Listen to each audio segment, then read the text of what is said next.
ஹல்லேலூயா. இத்தனை பேர் இந்த வாரம்லாம் ஒழுங்கா பைக் வாசிச்சீங்க. வாரமெல்லாம் வாசிச்சீங்களா? வாசிப்பீங்களா? இன்னைக்கு வாசிச்சீங்களா? காலையில வாசிச்சீங்களா? வாசிப்பீங்களா? சில பேர் கை தூக்கவே இங்க வந்து பார்த்துக்கலாம் அப்படின்னு நினைச்சிட்டு இருக்கீங்களா?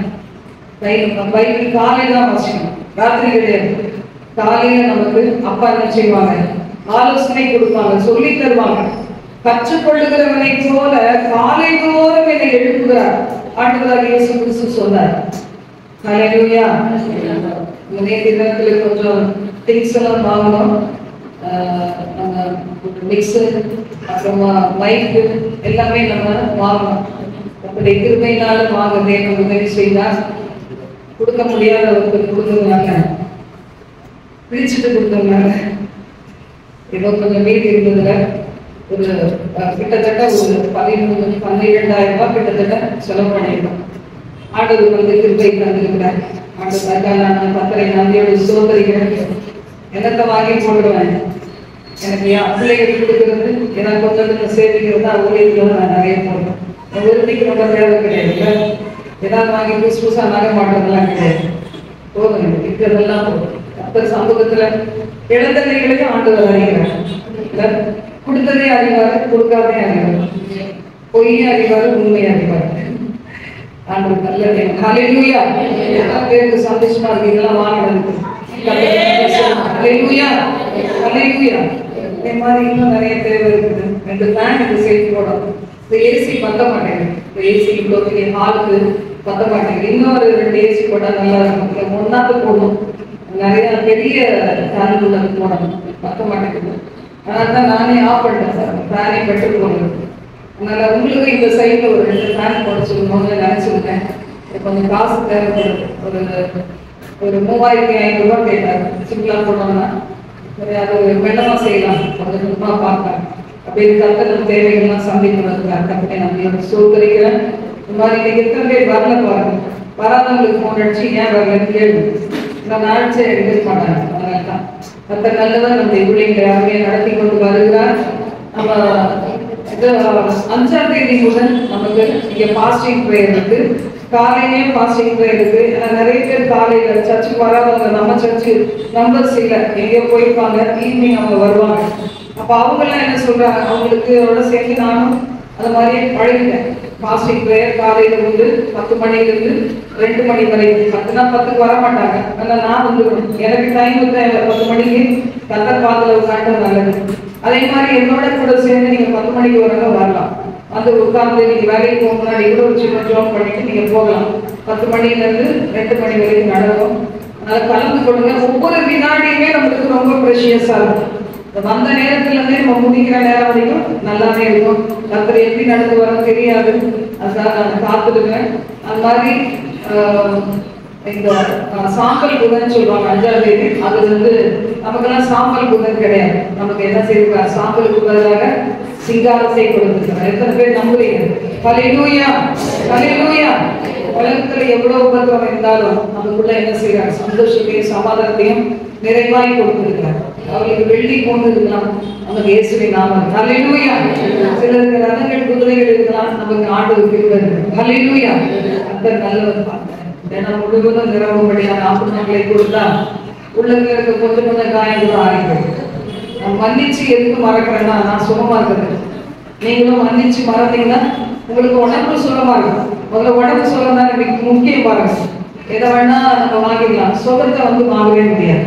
அந்த சுகத்தை நம்ம உடையவங்களா இருக்கணும், ஆரோக்கியமா இருக்கணும், சந்தோஷமா இருக்கணும். வீட்டுல வீடு செலவு வரக்கூடாதுன்னா மற்றவங்க என்ன தப்பு செஞ்சாலும் மறந்துருக்கேன், மன்னிச்சுங்க. அதுதான் கத்துக்கிட்டு நான் மறக்க முடியாது, மன்னிக்க முடியாது, ஜெபிங்க சொல்லிட்டே இருக்கேன். நிறைய பேர் ஜெபிங்க பாத்தீங்களா, நிறைய பேர் ஜெபிச்சுப்பாங்க. எனக்கு கட்டாயமா நான் மறந்து மன்னிச்சுட்டேன் போட்டோம். அதெல்லாம் எல்லாமே யார் கையில் இருக்கு? கர்த்தர் கையில் இருக்கு. அவர் பார்த்து கொள்வார், அவர்களே பரிகாரம். அதனால பாத்தீங்கன்னா மறந்து சில நேரம் அழுக வரும். ஒரு 2 துளி தான் அதை ஆண்டவர் பார்த்து வச்சுட்டு மறுபடியும் எழுதுவோட திருப்பி தந்துருக்கிறோம். எவ்வளவு நம்ம மன்னிக்கிறோமோ அவ்வளவு அளவுக்கு நம்ம நல்லா இருக்கும். கசப்பு இருந்துச்சுன்னா என்ன ஆகும், அது நம்முடைய உள்ள உடம்பு அரைச்சு தாங்க முடியல. இதுதான் இந்த இடத்த நம்ம கண்ணடை முன்னாடி, இந்த வந்து இந்த கடைக்கு முன்னாடி கடைசி 2 நாள் தாங்க முடியாத கவலை. காலையில ஒரு புதன் வியாழன் மறக்கவே முடியாது. 2 நாள் அழுத, நல்லா அழுது ஆண்டவர் பார்க்கல, தனியா உட்கார்ந்து நாளை புதிஞ்ச அளவு அழுது. அதான் அவ்வளவுதான். என்னைக்கு நான் இன்னைக்கு நான் வெளியே போக மாட்டேன்னு நினைச்சோம், அன்னைக்கு தான் இந்த இடமே கிடைச்சது. சொல்லி நான் சிஸ்டர் நான் வரவே மாட்டேன், நீங்க பாருங்க முடியலன்னா கடைசியில தான் நான் வருவேன்னு சொன்னேன். அதே மாதிரி 2 நாள் அழுது வீண் போகவே. நீங்க கூட அழுது ஜெயிச்சு பாருங்க. அந்நிய பாஷையிலேயே நான் ஜெபிச்சேன், ஒரு நாள் முழுவதும் அந்நிய பாஷையிலேயே ஜெபிச்சேன். என்னால எவ்வளவு நேரம் முடிந்தோ ஜெபிச்சேன். ஆனா கர்த்தர் விடுதலை கொடுத்தார். ஹல்லேலூயா. ஏதோ ஒரு மகள் எங்கேயோ வச்சு அந்த ஓட்டத்துல எங்க இருந்தா கூட போட்டுக்க மாட்டாங்க. நான் வாழ எங்கேயோ வச்சு யாருக்குமே தெரியாம எல்லாத்தையும் ஆண்டவர் கர்த்தத்துல மூடி மறைச்சு நன்மையை கொடுத்தார். ஏதோ சில குறைகள் இருந்தாலும் கர்த்தர் நல்லவர். ஹல்லேலூயா, ஹல்லேலூயா. கர்த்தர் நல்லவர். நாம் நினைக்கிறதுக்கும் வேண்டிக்கிறதுக்கும் மிகவும் அதிகமாக கிரியை செய்கிற தேவன். நல்ல கர்த்தருக்கு நன்றி சொல்லுவோம். ஒரு பாடல் பாடும்போது தேவனுக்காக நான் சொன்ன மாதிரியே வயசானவங்க, வேலைக்கு போகாதவங்க, பிள்ளைகளை நம்பி இருக்கிறவங்க, உங்ககிட்ட இல்லைன்னா 4 பேர் 5 பேர் வந்துட்டு எனக்கு போட முடியலையே வெக்கப்படலாம் வேண்டாம். உங்களுக்கு மாசம் இருந்தா கர்த்தர் கொடுக்க வைக்கா, கொடுக்காட்டாலும் பரவாயில்ல. கொடுக்காதவங்க ஒண்ணு செய்ய என்ன செய்யணும்னு சொல்லியிருக்கேன். காணிக்கு கொடுக்காதவங்க என்ன செய்யணும்? ஜெபிக்கணும். ஜெபிக்கணும். 2வது உழைக்கணும். ஊழியத்தை பத்தி ஊழியத்துக்காக உழைக்கணும். எத்தனை பேர் கைப்பிரதி வாங்கி கொண்டு போய் கொடுத்தீங்க? எத்தனை பேர் நம்ம கைப்பிரதி கொடுத்தீங்களா? மற்றவங்களை ஆசிரியங்களா? சில பேர் கை கொடுக்கவே இல்லை, என்ன செய்யல. ஆனா ஒவ்வொரு நாளும் நீங்க கை கொடுத்தீங்கன்னா நாங்க போட்டுட்டே இருக்கோம். அது பில்டிங் இது வேற ஒரு பக்கம் நடந்துட்டு இருக்கு. இப்பதான் நம்ம கொடுக்குறோம் பாருங்க, அந்த இடத்துல நம்ம கொடுக்க பிரயோஜனமே இல்லை. ஆனா ஆண்டவர் கட்டுகளை அழைத்து எங்களை கொண்டு வந்துருக்கிறார். அதனால நிச்சயமா நம்ம என்ன செய்வாரு, இந்த நாள்ல இருக்கிறத விட 1000 பெருமை செய்வார். ஹல்லேலூயா, ஹல்லேலூயா. நல்ல இடத்துல கூட காணிக்கை பாடல் யார் பாடுறீங்க? ஒரு கை தூக்கி காமிங்க. யார் பாடுறீங்க? பாட்டு எல்லாமே பாடிடுவா. சாரோ நின்று ஜாயிவ பரிபூரண அழகுள்ளவர். சாரோ நின்று ஜாயிவ பரிபூரண அழகுள்ளவர். அந்த தோழனின்றே ஆற்றும் துணைகளின்றே, அந்த தோழனின்றே ஆற்றும் துணைகளின்றே, இந்த நேசரை நான் கண்டேன், இந்த நேசரை நான் கண்டேன். காடானவர் மேலானவர், கற்பனையிலே நான் போகத் துணிந்தேன். காடானவர் மேலானவர், கற்பனையிலே நான் போகத் துணிந்தேன். சாரோனின் பரிபூரண அழகுள்ளவர். சாரோனின் பரிபூரண அழகுள்ளவர். சீயோன் வாசியின் கணராமே அழைத்தவர் என்றும் உண்மையுள்ளவர். சீயோன் வாசியின் கணராமே அழைத்தவர் என்றும் உண்மையுள்ளவர். அன்பின் தேவன் மறக்க மாட்டார், அன்பின் தேவன் மறக்க மாட்டார். ஆறுதல் கரங்களால் அணைக்கின்றார், ஆறுதல் கரங்களால் அணைக்கின்றார். காடானவர் மேலானவர், கர்த்தரின்றே நான் போகத் துணிந்தேன். காடானவர் மேலானவர், கர்த்தரின்றே நான் போகத் துணிந்தேன். சாரோனின் பரிபூரண அழகுள்ளவர். சாரோனின் பரிபூரண அழகுள்ளவர். கர்த்தர் நல்லவர். இந்த வாழ்க்கையில பெரிய காரியங்களை செய்யும்.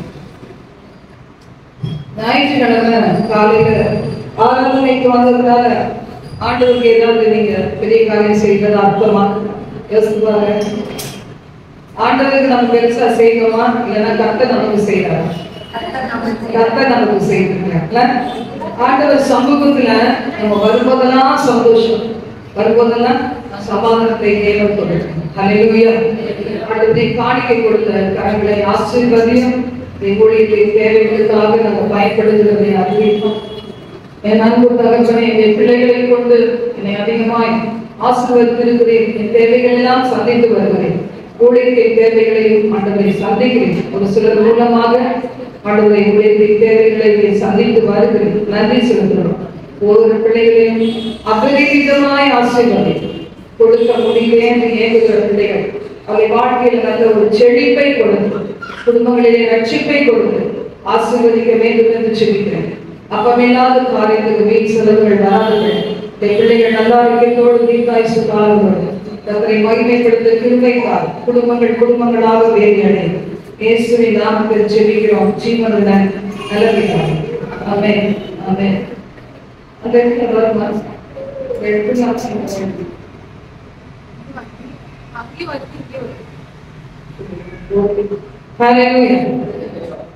நம்ம பார்க்க போகிற செய்தியின் தலைப்பு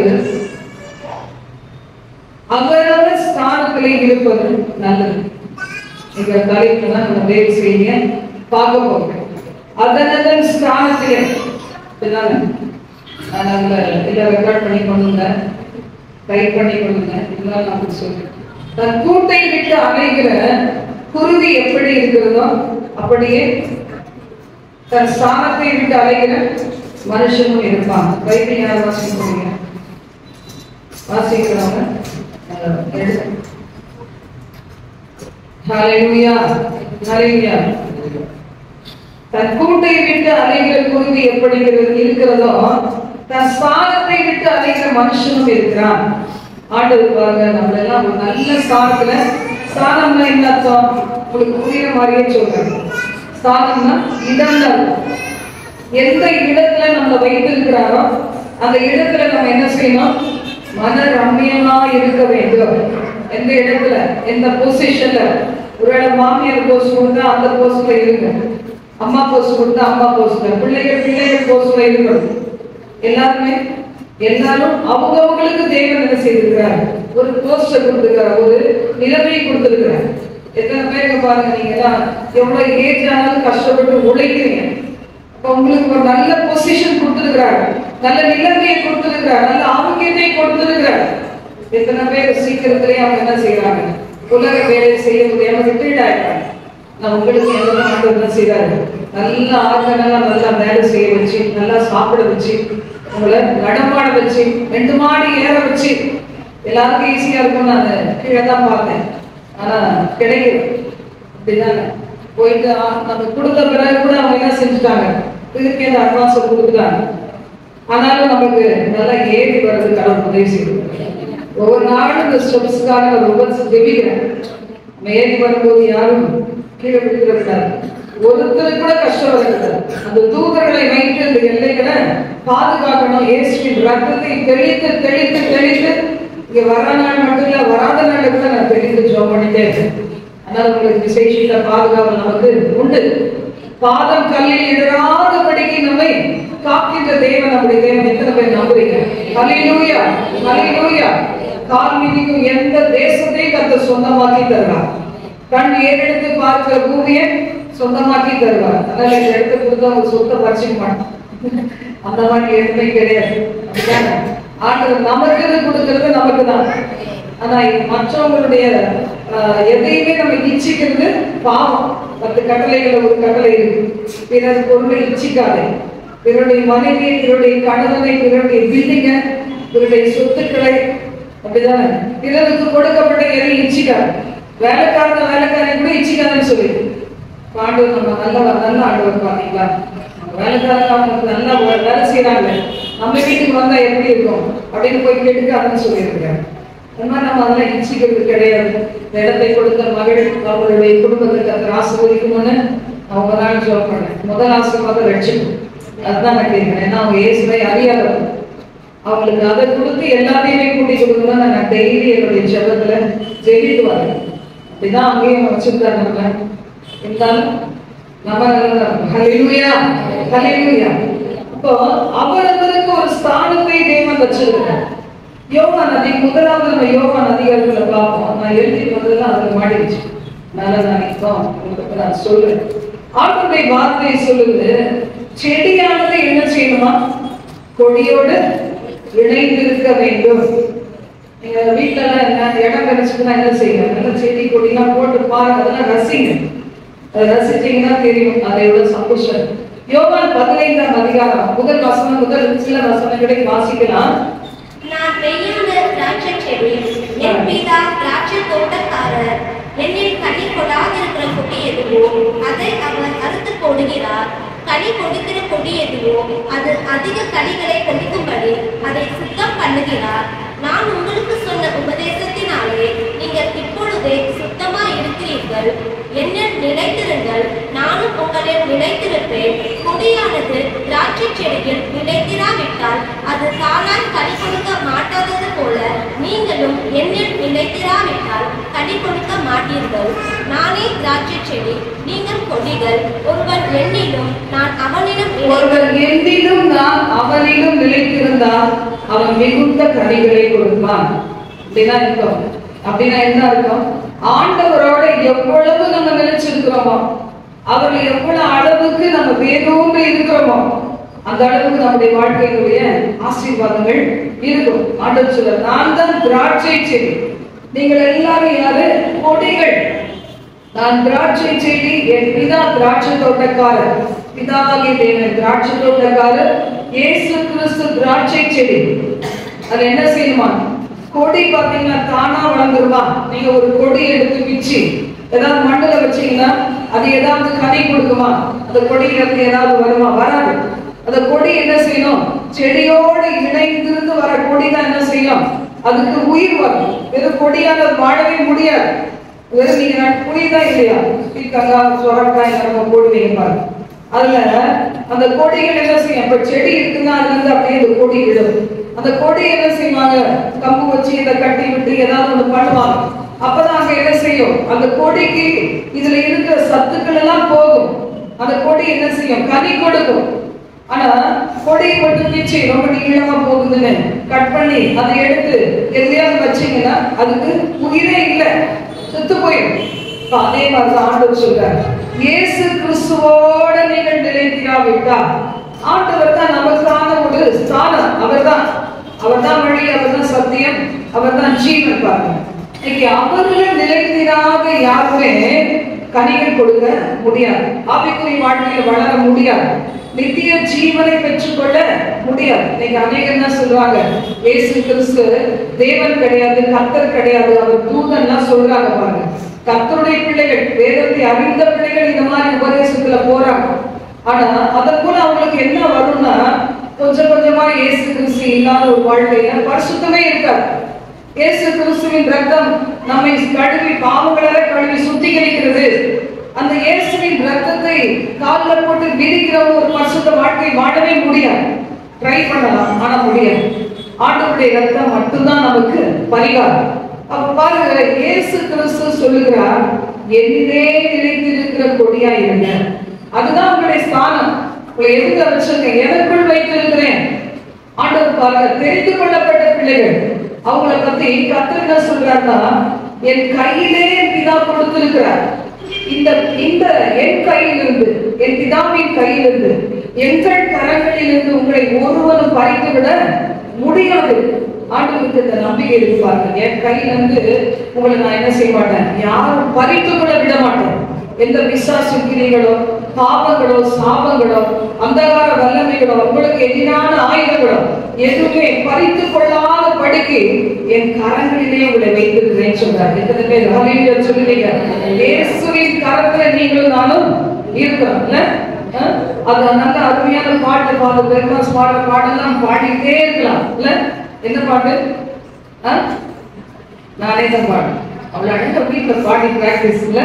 கர்த்தர் கரம் என்னை கடுகளவும் பயமில்லைங்க, என் கர்த்தர் கரம் என்னை கடுகளவும் பயமில்லைங்க.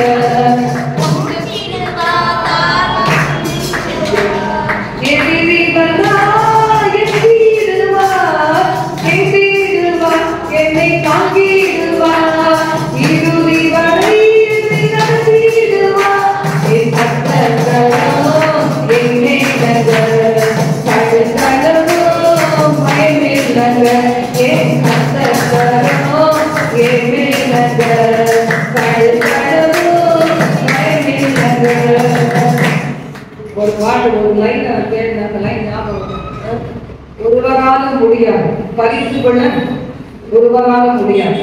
எல்லாம் உடனே எடுக்கணும். சரி, பரவாயில்ல. ஆண்டவர் சொல்றார், என் கரத்திலிருந்து உங்களை பறித்து கொள்ள முடியாது. ஆனா நம்மளா உதறிட்டு போக முடியுமா முடியாதா? சொல்லுங்க பார்க்கலாம். நீங்களா உதற முடியுமா முடியாதா? கொடிக்கு என்ன இல்ல, கொடி எப்போ வந்து செடியை விட்டு பிரிஞ்சு போகும் அப்படின்னா பெரிய காத்தடிச்சு ஒரு சூறாவளி காத்து அடிக்குது.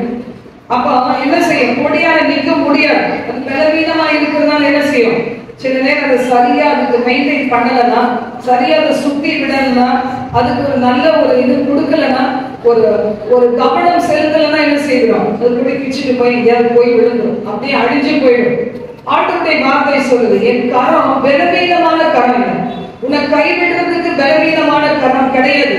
உண்மையில செடியில உலக பிராணமா செடி கொடி எல்லாம் இருந்தாலும் சில நேரத்துல பாத்தீங்களா, அந்த கொடிகள்ல ஒரு சின்ன ஏதாவது வந்தா கூட காஞ்சி போயிடும். பாத்துருக்கீங்களா? தூரம் வெட்டி போடும். ஆனா ஆண்டவருக்குள்ள அவர் பலவீனமான தேவன் கிடையாது. நம்மளை கைவிட்டு விடுவதற்கு அவர் பலவீனமானவரே கிடையாது. என்ன வேணா வரட்டும், பெரிய காத்தடிச்சாலும் பெரிய மழை பெஞ்சாலும் வீட்டு மேல மோதி அடிச்சாலும் அதை என்ன செய்ய முடியாது, நம்ம அசைக்கவே முடியாது. ஆண்டவர் தான் செய்வார், நம்மை தாங்கிக் கொள்வார். அவர் சொல்றார், இறுதி வரை உன்னை நடத்துவேன், ஏற்றுவேன், தாங்குவேன், சுமப்பேன், தப்புவிப்பேன், இறுதி வரை நடத்துவேன் சொல்லியிருக்கிறார். அல்லேலூயா, அல்லேலூயா.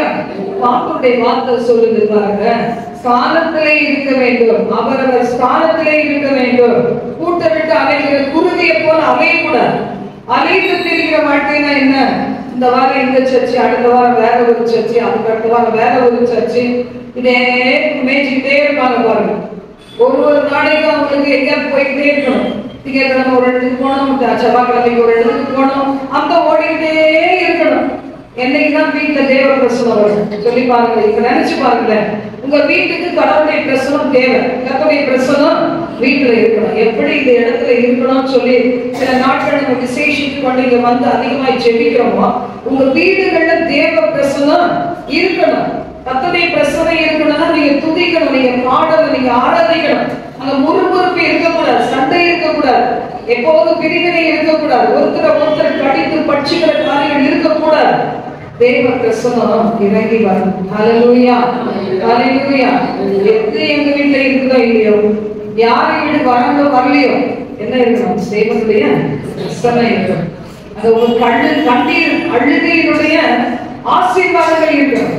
கண்ணீர் விட்டு அழுகிற ஆசீர்வாதங்கள் இருக்கணும். துதிக்கு துதி மூலம் வருகிற நன்மைகள் உங்களுடைய வீடுகளில் இருக்கணும். அப்பதான் பாத்தீங்கன்னா அது ஆசீர்வாதமா இருக்கு. ஆண்டவருடைய வசனம் சொல்லுது, உன் அலங்கத்துக்குள்ளே சமாதானம், உன் அரண்மனைக்குள்ளே சுகம் இருப்பதாக. வெளியே போயிட்டு வரவங்களுக்கு அந்த வீடு எப்படி இருக்கணும்? சொர்க்க மாதிரி இருக்கணும். இதுதான் ரட்சிக்கப்பட்டவங்க மட்டும்தான் அதை செய்ய முடியும். ஆண்டவருக்குள்ள வராதவங்க, இயேசுவை அறியாதவங்க அப்படின்னா வச்சுக்க மாட்டாங்க. இயேசுவை ரட்சகராக ஏற்றுக்கொண்ட ஒரு பிள்ளை மூலம்தான் ஒரு குடும்பத்திலேயே அந்த சூழ்நிலையை உருவாக்க முடியும். இத்தனை பேர் நம்புறீங்க? அல்லேலூயா. தூங்குறவங்க எங்க இருந்து பார்க்க போறாங்க? பின்னாடி அம்மா போய் அதே ஒரு நம்ம வார்த்தையை கேட்கணும். பாடும்போது ஆடும்போதெல்லாம் கொண்டாட்டம் தான், முட்டா டான்ஸ் ஆடிடும். வார்த்தையை கேட்கணும், வார்த்தையின்படி நடக்க நம்மை ஒப்பு கொடுக்கணும். பேதுரு பேசும்போதே பரிசுத்த ஆவியானவர் இறங்கி கொண்டே இருக்கிறார். இத்தனை பேர் வாயை குழந்து கொட்டாய் உடையிருக்கார். இன்னும் கொஞ்சம் இருந்தா இருமுவே எல்லாமே செய்யும். ஆவியானவர் கிரியை நடப்பித்துக் கொண்டே இந்த இடத்துல இருக்கிறார். அப்படி இருக்கும்போது இதே மாதிரி உங்களுடைய வீடு தேவனுடைய பிரசன்னம் நிறைந்ததாக இருக்கும். அந்த தேவ பிரசன்னம் நிறைந்த அந்த வீட்டுலதான் ஆசீர்வாதம் தங்கும். அந்த இடத்துலதான் சமாதானம் இருக்கும். கர்த்தருடைய ஆவியானவர் எங்கே உண்டு அங்கே விடுதலை உண்டு. இந்த ஸ்தானத்தை எப்படி வச்சிருக்கீங்க? கொள்ளை பொருள் தான் நினைச்சிருக்கீங்களா? இல்ல ஒரே முறுமுறுப்பு. வீட்டுல எல்லாரும் போனோம்னா, ஹஸ்பண்ட் வெளியே போனோம்னா வீட்டுல என்ன செய்வாங்க? நல்லா டீ போட்டு வச்சுக்கிட்டு எல்லாம் மோர கலைக்கு வச்சுக்கிட்டு நீ வா ஊர் கதை பேசலாம். அந்த மாதிரி நம்ம செய்யறோமா? யோசித்து பாருங்க. ஆண்டவர் இருக்கவே மாட்டார். இல்ல தேவனுடைய பிரசன்னத்தை நம்ம விசேஷித்துக் கொள்ளலாம். யார் வந்தாலும் வரட்டும் சரி, ஆண்டவர் மட்டும் என் வீட்டை எப்போது இருக்க வேண்டும். ஹல்லேலூயா. மரியாதை போல அவருடைய பாதத்தை முத்தமிடுகிற அனுபவம் இருக்கணும். எனக்கு ரொம்ப பிடிச்சது ஆண்டவருடைய பாதம், ரொம்ப பிடிக்கும். அவர் தலை முதல் கால் வரைக்கும் எல்லாமே நம்ம வந்து கவர்ந்து எடுக்கக்கூடியதா இருந்தாலும் இயேசுவின் பாதம் எனக்கு ரொம்ப பிடிக்கும். என்ன தெரியாது, ஆரம்பத்துல இருந்து அந்த ஆண்டவருடைய பாதத்தை பத்தி தான் நிறைய பாட்டெல்லாம் எழுதிருக்கேன். பாத்தீங்கன்னா ஆண்டவருடைய பாதம் மாதிரி ஒரு ஒரு நல்ல இடமே கிடையாது. அதனால கர்த்தருடைய பாதத்தை குறித்து நிறைய பரிசுத்தவான்கள் பாடல்கள் எழுதியிருக்காங்கல்ல. ஹல்லேலூயா, ஹல்லேலூயா.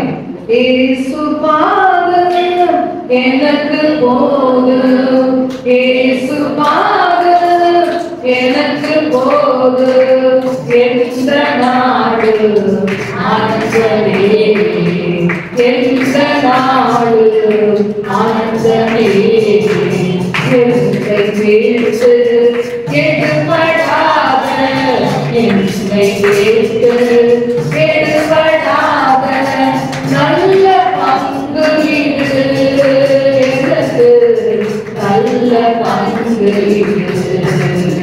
இயேசு பாதம் எனக்கு போதும், இயேசு பாதம் எனக்கு போதும், எந்த நாடு ஆனந்தமே, எந்த நாடு ஆனந்தமே.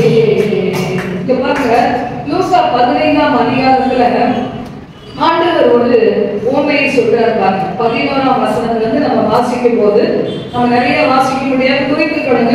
11ஆம் வசனம் முதல் இது நம்ம பார்க்கும்போது 27, 28 அது கடைசி வரைக்கும் கூட வச்சுக்கலாம். நமக்கு நல்லா தெரிஞ்ச கதை தான் பாருங்க. ஒரு அப்பாவுக்கு 2 பிள்ளைகள் இருக்கிறாங்க. இல்ல ஒரு பையன் எப்படி, மூத்த பையன் எப்படி இருந்தா அப்பாவுடைய சொல் பேச்சு கேட்டு கூடவே இருக்கான். அப்பாவுடைய பிரசனம் அவனுக்கு தேவைப்பட்டுச்சு. அப்பா வேணும், அப்பாவுடைய வார்த்தை கீழ்ப்படியணும் அப்படின்னு இருக்கான். அடுத்த பையனுக்கு பாருங்க, அப்பா கூட இருந்தாலும் அவனுக்கு என்ன செய்யுது, வெளி உலகம் அவனுக்கு ரொம்ப அட்ராக்ட் ஆகிடுது, ரொம்ப அவனை கவர்ந்து இழுக்குது. அவனுடைய நண்பர்கள் சொல்ற ஆலோசனை அவனுக்கு பெருசா தெரியுது. அம்மாவை விட அப்பாவை விட யார் பெருசா தெரியுது அப்படின்னா நண்பர்கள். அப்ப என்ன செய்யலாம் பாருங்க, நண்பர்கள் ஆவிக்குரிய நண்பர்களா இல்லைன்னு வச்சுக்கோங்க, நீங்க ஒரு உலகத்துல திருத்த முடியாது. நீங்க வாலிப பிராயத்துல நான் அவங்களை திருத்துறேன், இவங்களை திருத்துறேன், குடிக்கிறவனை திருத்துறேன், விக்கிரகாரனை திருத்துறேன்னு சொல்லிட்டு அவங்களோட மிங்கில் ஆனீங்கன்னா கலந்துட்டீங்கன்னா ஒன்றும் செய்ய முடியாது. அப்ப என்ன செய்யணும், இதுல பாருங்க, இவன் என்ன செய்யறான்னா அவ ஃப்ரெண்ட்ஸ் அவனுக்கு சொல்லி கொடுத்த உடனே 12ஆம் வசனம் சொல்லுகிறது, அவர்களில் இளையவர் தகப்பனை நோக்கி, தகப்பனே, ஆஸ்தியில் எனக்கு வரும் பங்கை எனக்கு தர வேண்டும் என்றான். அந்தபடி அவன் அவர்களுக்கு தன் ஆஸ்தியை பங்கிட்டு கொடுத்தார். ஆஸ்தியில் என்ன செய்யணும், எனக்கு கூட பங்கு பிரிச்சு கொடு, எனக்கு வேணும்னு சொல்றான். அப்பா எவ்வளவு புத்தி சொல்லியிருப்பாரு. ஏன்னா இப்ப உனக்கு வயசு இல்லப்பா, இதை பிரிச்சு கொடுத்தா எவ்வளவு சொல்லியிருப்பாரு. ஆனா அவன் கேட்கவே இல்லை. பிரிச்சு கொடுன்னு அவன் இருந்து என்ன செய்தானா, அதை பிரித்து எடுத்துக்கிட்டு துன்மார்க்கமான வழியில போனான். எல்லாவற்றையும் இழந்து கடைசியில வேலையில எல்லாம் கையில இருக்க காசுலாம் தீர்ந்தவுடனே எல்லாரும் போயிட்டாங்க. அவன் கூட அப்படின்னா ஆரம்ப நாட்டுல எவ்வளவு நண்பர்களும் எவ்வளவு பேர் வந்திருப்பாங்க, வெட்டியா உட்காந்து சாப்பிட்டுருப்பாங்க, நம்முடைய ஆஸ்தியெல்லாம் அடிச்சிருப்பாங்க. நம்முடைய வீடுகளில் சொந்தக்காரங்களுக்கு அளவே இருந்திருக்காது. ஆனா பாருங்க, எல்லாம் செலவழி என்ன செய்வாங்க, நம்ம வீட்டு பக்கம் திரும்பவே மாட்டாங்க. அதை தெரியாதவங்க என்ன செய்வாங்க, வரவங்க சோத்தாக்கி போட்டுட்டே இருப்பாங்க. இங்க இருந்து அங்க வருவாங்க, அங்க இருந்து வருவாங்க. ஒரு நாள் கையில பணம் தீர்ந்துச்சுன்னா எப்படி இந்த இளைய மகனுடைய அவருடைய நண்பர்கள் எல்லாம் நடுத்துல விட்டாங்களோ அப்படிதான் நடக்கும். தன் சாதத்தை விட்டு அலைகிற மனுஷன் எப்படி இருப்பான், நிலையற்றவனா இருப்பான். ஒரு குருவிக்கு கூடு வேணும், அந்த கூட்டை விட்டுட்டு அது பறந்து போச்சுன்னா யாராவது என்ன கூட்டு தள்ளிடுவாங்க பாருங்க. நீங்க வளர்க்குற லவ் பேர்ட்ஸை யோசிப்பாங்க, லவ் பேர்ட்ஸ் மாதிரி, பேரட் மாதிரி நிறைய கிளிகள்லாம் வெரைட்டி இருக்கு. அது வீட்டுல இருக்கும்போது அது பார்க்கறதுக்கு எப்படி இருக்கும், ரொம்ப ரொம்ப அழகா இருக்கும். ஆனா அது வெளியே தூக்கி விட்டு பாருங்க, தெரியாம அது ரெட்டை கொஞ்சம் வெட்டாம போட்டீங்கன்னா கதவு திறந்துச்சா போயிடும். போனா என்ன ஆகும், பூனை கடிச்சு போதும், நாய் கடிச்சு போதும், அது மாதிரி எத்தனை பறவைகள் கடிச்சு போதும் பார்த்துருக்கீங்களா? அப்ப அது என்ன செய்யுது, செத்து போகுது. அப்படிதான் ஆண்டவருடைய பிள்ளைகள் நமக்கு கூட கர்த்தரோடு இணைந்திருக்காத வாழ்க்கை முதலாவது நம்முடைய ஆவிக்குரிய வாழ்க்கையை கெடுத்துரும். இந்த பையன் அவங்க அப்பா வீட்டுல இருக்கும்போது ஒரு குடிச்சிருப்பானா, இல்ல சிகரெட் குடிச்சிருப்பானா, போதை மருந்து பழக்கத்துக்கு அடிமையாயிருப்பானா, அது தப்பு எதுவுமே செஞ்சிருக்க மாட்டான். ஏன்னா அவங்க அப்பா ரொம்ப ஸ்ட்ரிக்டா வளர்க்குற 2 பிள்ளையும். ஆனா என்னைக்கு நண்பர்களுடைய வார்த்தை கேட்டு வெளியே போனாலும் அத்தனை பழக்கங்களுக்கு ஆளாகி கடைசி என்னாச்சு, பைசா இல்லாம வீட்டுக்கு வரும்போது என்ன செய்யலாம், ஒரு பிச்சைக்காரன மாதிரி வந்தான். ஆனா அப்பாவுடைய அன்பு என்ன செய்யுச்சு, அப்பவும் காத்திருக்கதான் செய்யுச்சு. ஐயோ வருவானா, என் மகன் வருவானா, என் மகன் வருவானா, என் மகன் இல்லாதனால என் வாழ்க்கையில் நிம்மதி இல்லையே அப்பா தவிச்சிட்டு இருந்தார். அதே மாதிரி இன்னைக்கு ஆண்டவர் கூட நமக்காக, உங்களுக்காக, எனக்காக என்ன செய்யறாரு? தவிக்கிக் கொண்டிருக்கிறார். என் பிள்ளை வருமா, என் பிள்ளை வருவானா, என் பிள்ளை வருவானா என்று சொல்லி. இந்த வாரம் வந்திருக்கிறீங்க, அடுத்த வாரம் வரணும்னா என்ன செய்வாரு? ஆண்டவர் ஏக்கத்தோட பார்ப்பார். ஒவ்வொரு நாளும் சபையில இருக்கிற ஒவ்வொரு கூட்டங்களுக்கு வரணும்னா அவருடைய இருதயம் வலிக்கும். நம்ம இருதயத்தை, ஆண்டவருடைய இருதயத்தை வலிக்க வச்சுட்டு நம்ம எப்படி நல்லா வாழ முடியும்? யோசிச்சு பாருங்க. தேவ பிரசனம் நம்முடைய வீடுகள்ல நிறைந்து காணப்பட வேண்டும், நிறைந்து காணப்பட வேண்டும். ஒண்ணு மிஸ் ஆனா கூட விட்டுறவே கூடாது. ஆண்டவரே, என்னுடைய ஜெப வாழ்க்கை முன்னாடி மாதிரி இல்லையே, சந்தோஷம் இல்லையே, சமாதானம் இல்லையே, ஆரோக்கியம் இல்லையே, எப்ப பார்த்தா கில்ட்டியாவே நான் ஃபீல் பண்றேனே, நான் வேலைக்கு போறேன், ஜெபிக்க முடியல. அப்படிதான் பாருங்க. நான் நேற்று தான் நினைக்கிறேன், முந்தா நாள் ராத்திரி ரொம்ப லேட்டா படுத்தேன். படுக்கும் போதே அவசரம் எல்லாம் எடுத்து வசனங்கள் எடுக்கல, மற்ற வேலைகள் இருந்துச்சு. போனது லேட்டு. ஆக மொத்தம் ஒரு இடத்துக்கு போயிட்டு வந்தது லேட்டு. மொத்தம் தூங்குறதே விடிகாலம் தான் தூங்குனேன். இப்ப காலையில எழும்போது 5:15 மணி பக்கம் ஆயிடுச்சு. 5:30 மணிக்கு லிங்க் கொடுக்கணுமே, ஒரு மாதிரி கில்ட்டியா இருந்தது. எத்தனை மணி நேரம் அதுக்கு முன்னாடி எழுந்தாலும் நேரம் எனக்கு பத்தவே பத்தாது. ஆனா பாத்தீங்கன்னா இப்ப எழுதுட்டவே சொல்லி ஒரு நேரம், ஒரு செகண்ட் அதுக்குள்ள கில்ட்டியா இருக்கு. ஆனா அதுக்கு முந்தின நாள் பாருங்க, ஒரு டாபிக்கை குறிச்சு யோசிச்சுட்டே இருந்தேன். டாபிக் குறிச்சு ஒருத்தர் பேசும்போது அந்த டாபிக் குறிச்சு சொன்னாங்க. அது நல்லா இருக்குமே சொல்லி அதை யோசிக்க ஆரம்பிச்சேன், தியானிக்க ஆரம்பிச்சேன். ஞாபகம் வந்த உடனே அதை எடுத்து நான் தியானிச்சுட்டே பேசி வாஷ் பண்ணி ஒண்ணா செய்ய கரெக்டா 5:30 மணிக்கு லிங்க் கொடுத்தா ஆசீர்வாதமா தேவன் நடத்தினார். அப்படிதான் பாருங்க, ஐயோ நீ தப்பு பண்ணிட்டேன்னு சின்ன சின்ன காரியங்களை கூட பெருசாகும். உடனே நம்ம என்ன செஞ்சிடலாம்? ஆண்டவர் கிட்ட வந்து என் ஸ்தானத்தை விட்டு நான் விலகிட்டேன்னா மன்னி. ஒண்ணு நினைச்சேன், வெட்டி பேச்சு பேசாம இருந்தா கொஞ்சம் சீக்கிரம் தூங்கி இருக்கலாம், சீக்கிரம் எழுதிடலாம். யாரோட பேசினாலும் வெட்டி பேச்சு தானே இல்ல. நம்முடைய ஃப்ரெண்ட்ஸ் கூட எனக்கு என்னன்னா, நான் என்னை மாதிரி ஊழியர் செய்யறவங்களோட இரவு நேரத்துல கொஞ்ச நேரம் பேசுவோம். அவங்களுடைய நாடு எப்படி போச்சு, என்னுடைய நாடு எப்படி போச்சு, சில காரியங்கள் நம்ம சில நேரம் வேத வசனங்களை எனக்கு சொல்லுவாங்க. சில நேரம் நான் அவங்ககிட்ட சொல்லுவேன், இன்னைக்கு இது பார்த்தோம். இருந்தாலும் கூட காலையில எழுதாத வந்து ஒரு கில்ட்டியா இருந்தது. ஐயோ நீ என்ன தூங்கிட்டியா, அவ்வளவுதான், இன்னைக்கு ஊழியர் செய்ய முடியாது. ஆனா ஆண்டவருடைய ரத்தத்துல வந்து சரண்டர் ஆகும் போது கர்த்தர் அந்த கில்ட்டினஸ் எடுத்துக்கொண்டார். அப்போ அவரவருக்கு ஒரு ஸ்தானம் இருக்குது. அந்த ஸ்தானத்தை விட்டு என்ன செய்யக்கூடாது? விலகக்கூடாது. தாவீது பாருங்க, அந்த அதிகாரத்தை எடுங்க. தாவீது யுத்த களத்துக்கு போக வேண்டிய நேரத்தில் அவன் என்ன செஞ்சானா? அவன் என்ன செய்தானா? எருசலேமில இருந்து மாடியில போய் அவன் நடக்கிறார், அப்படியே கூப்பிட்டு திரிகிறார் பாருங்க. அப்படி நுக்கு விடும்போது என்னாச்சு? வாலிப பையனுங்க, வாலிப பொண்ணுங்க மாடியில போய் நுக்கு விட்டீங்கன்னா நரகம் தான், நேரம் முடிஞ்சு போச்சு. மாடியில தான் என்ன நல்லா தெரியும் பாத்தீங்களா? நல்லா மேல போய் அப்படியே பார்த்துட்டு தெரியும். அங்கதான் ஆண்டி நல்லா காத்து வரும், காத்து வரும், வேதனையும் பார்த்துக்கீங்களா? இள வயது வாலிபம் மாயை, அதுல அழுத்தி போயிட்டீங்கன்னா உங்க வாழ்க்கையை போயிடுச்சுன்னு இருக்கும். நிறைய பேருக்கு தெரியாது. கண்டு கெட்டப்ப சூரிய நமஸ்காரம் பண்ணி ஒரு பிரயோஜனம் கிடையாது. விட்டமின் டி வேணும்னா என்ன மாதிரி உள்ள விட்டவங்க வெளியே போய் அதை பாருங்க. சில பேர் என்ன செய்யுது, டாக்டர்கிட்ட போனா சொல்லுவாங்க விட்டமின் டி கம்மி, இப்படி மாத்திரை போட்டு மாத்திரை போட்டு வெளியே போக முடியல, மாத்திரையா போடலாம் போட்டுக்கிறோம். அது மாதிரி இன்னைக்கு வீட்டு தனக்கு ஒரு ஸ்தானத்தை கொடுத்திருந்தா நிறைய பேர் மாமியாருக்கு போஸ்டர் மட்டும் முடிச்சுட்டுப்பாங்க. நான் யார் தெரியுமா? மாமியார். நீ யார் வருவாங்க? நான் சொல்றதை நீ கேட்டுதான் அதை விட்டுருங்க. நம்ம எங்க வச்சிருக்கிறாரு? உலகத்துக்கு வெளிச்சமாக வச்சிருக்கிறாரு, பூமிக்கு சாரமுள்ள உப்பா வச்சிருக்கிறாரு. நான் உப்பா இருக்கிறேன்னா, என் குடும்பத்துக்கு டேஸ்ட் கொடுக்குறேன்னா, கிறிஸ்துவை வெளிப்படுத்துகிறேன்னா, நீங்க என்ன செஞ்சு பாருங்க. உங்க வீட்டுக்காரங்க இங்க வருவாங்க. எங்க வீட்டுக்காரர் சொன்னா கேட்க மாட்டாரு, அப்படிலாம் கிடையாது. நீங்க சொல்லி கேட்காத ஏதாவது இருக்குதா? ஆவிக்குரிய லைன்ல மட்டும்தான் கேட்கலன்னு சொல்ல முடியும். நீங்க நல்லா மனசுல கை வச்சு பாருங்க. ஆனா இந்த ஒண்ணுத்துக்கு தான் என் வாழ்க்கையில பல வருஷம் அப்படின்னா பல வருஷங்கள் என் ஹஸ்பண்ட் சொன்ன அத்தனை வேலையும் செய்யும். அப்பதான் அடுத்த நாளைக்கு வருவாங்க சர்ச்சுக்கு. அவர் சர்ச்சுக்கு வரது பெரிய சாதனை மாதிரி. ஊழியர் செய்யறது இல்லை, ஒப்பு கொடுத்தது கிடையாது. சர்ச்சுக்கு அட்டண்டன்ஸ் கொடுத்தாலே எனக்கு போகுது. அந்த மாதிரி ஒரு நிலைமை வர வேண்டாம்னா வாலிபுடைய என்ன செய்யணும்? தேவனுக்கு பயந்து வாழும், கர்த்தருடைய வேலைக்கு காத்திருக்கணும், கர்த்தருடைய சித்தத்துக்கு ஒப்பு கொடுக்கணும். இப்ப இந்த இடத்துல நம்ம பார்க்கிறோம். தாவீதை குறிச்சு எடுத்தீங்களா? எத்தனாவது அதிகாரம்? 2 சாமுவேல் 11ஆம் அதிகாரம். 2 சாமுவேல் 11ஆம் அதிகாரம். மறு வருஷம் ராஜாக்கள் 11ஆம் அதிகாரமா முதல் வசனத்திலிருந்து வாசிக்கலாம். மறு வருஷம் ராஜாக்கள் யுத்தத்திற்கு புறப்படும் காலம் வந்தபோது தாவீது யோவாபையும் அவனோட கூட தன் சேவகரையும் இஸ்ரவேல் அனைத்தையும் அம்மோன் புத்திரரை அழிக்கவும் ரப்பாவை உச்சிக்கை போடவும் அனுப்பினான். தாவீதோ எருசலேமில் இருந்து விட்டான். யாரெல்லாம் யுத்தத்துக்கு அனுப்பணுமோ அனுப்பிட்டான். இவன் மட்டும் என்ன செஞ்சான்? ரெஸ்ட் எடுத்து உட்கார்ந்திருந்தான். எல்லாரும் யுத்தத்துக்கு போங்கன்னு சொல்லி அனுப்பிச்சிட்டு என்ன செய்தான்? தாவீது மாத்திரம் என்ன செய்தான்? யாரை உட்கார்ந்து எனக்கு கேள்வி. அப்போ இவன் மட்டும் என்ன செய்தானா? எருசலேமிலே அமர்ந்து கொண்டான். அப்ப பாத்தீங்கன்னா கர்த்தர் வந்து அவன் இருக்கிற இடத்துல இருக்க வேண்டிய இடம், யுத்தம் செய்ய வேண்டிய இடம். ஆனா இருந்த இடம் இது அவன் எருசலேமிலே தங்கிவிட்டான். அது மட்டும் என்ன செய்தான்? உப்பரியின் மேல் நடந்து கொண்டு எல்லாத்தையும் சுற்றி பார்த்து கொண்டே இருந்தான் அப்படின்னு நம்ம வேதத்துல வாசிக்கிறோம்.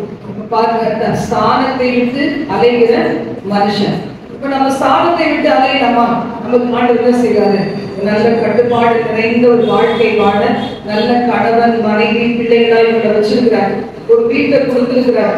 பிள்ளைகள் ஸ்கூல் போயிட்டு காலேஜ் போயிட்டு வரும்போது சரியான நேரத்துக்கு அங்க வரணும்னு சொல்லி ஆண்டவர் என்ன செய்யறாரு? உங்களுக்கு தாய் தகப்பனை கொடுத்திருக்கிறார்.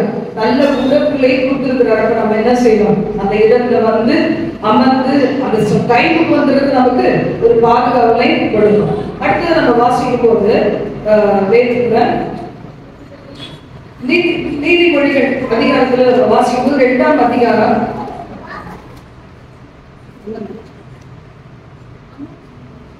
2ஆம் அதிகாரத்துல நம்ம வாசிப்போம். ஹல்லேலூயா ஹல்லேலூயா. 16ஆம் வசனத்தை வாசிக்கலாம். தன் இளவயதின் நாயகனை விட்டு தன் தேவனுடைய உடன்படிக்கையை மறந்து இச்சகமான வார்த்தைகளை பேசும் அந்நிய பெண்ணாகிய பரஸ்பரிக்கு தப்புவிக்கப்படுவாய். அவளுடைய வீடு எந்த பொழுது மரணத்திற்கும் அவளுடைய பாதைகள் மரித்தோரிடத்திற்கும் சாய்கிறது. அவளிடத்தில் போகிறவர்கள் ஒருவரும் திரும்புகிறது இல்லை. ஜீவ பாதைகளில் வந்து சேருகிறதும் இல்லை. ஆதலால் நீ நல்லவர்களின் வழியிலே நடந்து நீதிமான்களின் பாதையை காத்துக் கொள்வாயாக. செவ்வையானவர்கள் பூமியில் வாசம் பண்ணுவார்கள், உத்தமர்கள் அதில் தங்கியிருப்பார்கள். துன்மார்க்கரோ அந்த பூமியிலிருந்து அவர்கள் அறுப்புண்டு போவார்கள், துரோகிகள் அதில் இல்லாதபடி நிர்மூலமாவார்கள். எப்போ இது நடக்கும் சொன்னா, அது 2ஆம் அதிகாரத்துல சொல்லியிருக்கேன், மகனே உன் செவியை ஞானத்துக்கு சாய்த்து. அப்படின்னா ஞானம் எதிர்த்து வருது? கர்த்தருடைய வார்த்தை வாசிக்கும் போது ஞானம் கிடைக்கும். எத்தனை பேர் பைபிள் வாசிக்கலையோ, நம்ம அதிகாலை எழுந்து பைபிள் வாசிக்கலையோ, நிச்சயமா நமக்கு ஞானம் கிடைக்க சான்ஸே கிடையாது. இல்ல, ஆண்டவருடைய வார்த்தையை சொல்லுது பாருங்க, என் வார்த்தைகளை ஏற்றுக்கொண்டு என் கட்டளைகளை முன்னெடுத்து பத்திரப்படுத்து. ஆண்டவர் சில ஆலோசனைகளை கொடுக்கும்போது நம்ம என்ன செய்யணும்? இருதயத்திலே அதை பத்திரப்படுத்த வேண்டும். ஆண்டவருடைய வார்த்தைக்கு கீழ்ப்படிய வேண்டும். 2 பேர் 3 பேர் எந்த இடத்துல கூடி இருக்கலாம், அந்த இடத்துல இருக்கிறேன்னு சொல்லி இருக்கிறார். அப்ப நம்ம 2 பேர் 3 பேர் எந்த இடத்துல இருந்தாலும் இப்ப முடிஞ்ச உடனே நேரம் வீட்டுக்கு போகணும். கீழே போய் இங்க நின்று பேசி, அங்க நின்று பேசி, ஃபர்ஸ்ட் ஃப்ளோர்ல பேசி, கீழே போய் பேசி, அந்த டீ கடையில போய் பேசி, இங்க எங்க கேங்கா நீங்க சேர்ந்தீங்கன்னா ஒண்ணு நினைச்சுப்பாங்க, என்னுடைய ஆண்டவர் என்ன செய்யறாரு? இந்த நடுவிலே இருக்கிறார். 2 பேர் 3 பேர் எந்த இடத்துல கூடி இருக்கிறீர்களோ அந்த இடத்துல இருக்கிறேன்னு சொல்லி ஆண்டவருடைய வார்த்தை சொல்லுது. அப்ப இன்னைக்கு நாம் என்ன செய்யணும்? அதுல கவனமா இருக்க வேண்டும். வசனம் சொல்லுது, தொடர்ந்து வாசிங்க 5ஆம் வசனத்துல இருந்து 4ஆம் வசனம். அதை வெள்ளியை போல் நாடி புதியர்களை தேடுகிறது போல் தேடுவாயாகில் அப்பொழுது கர்த்தருக்கு பயப்படுதல் இன்னதென்று நீ உணர்ந்து தேவனை அறியும் அறிவை கண்டடைவாய். ஞானத்தை என்ன செய்யணும்? கூப்பிடணுமா? எப்படி அதை புத்தி என்ன செய்யணும்? சத்தமிட்டு கூப்பிட வேண்டும். அதை எப்படி தேட வேண்டும்? வெள்ளியை போல தேட வேண்டும், புதையலை போல தேட வேண்டும். அப்ப இன்னைக்கு வசனத்தை எடுத்து ஆண்டவர் ஆசீர்வாதமான வார்த்தை எங்க இருக்குன்னு பார்க்கறது இல்லை. எல்லா ஆசீர்வாத வார்த்தைகளுக்கு பின்னாடி என்ன இருக்கும்? இதை செய்தாலும் வரும். யோசுவா 1:5ஆம் வசனம் என்னது சொல்லுங்க பார்க்கலாம். எத்தனை பேர் மனப்பாடம் பண்ணிட்டீங்க?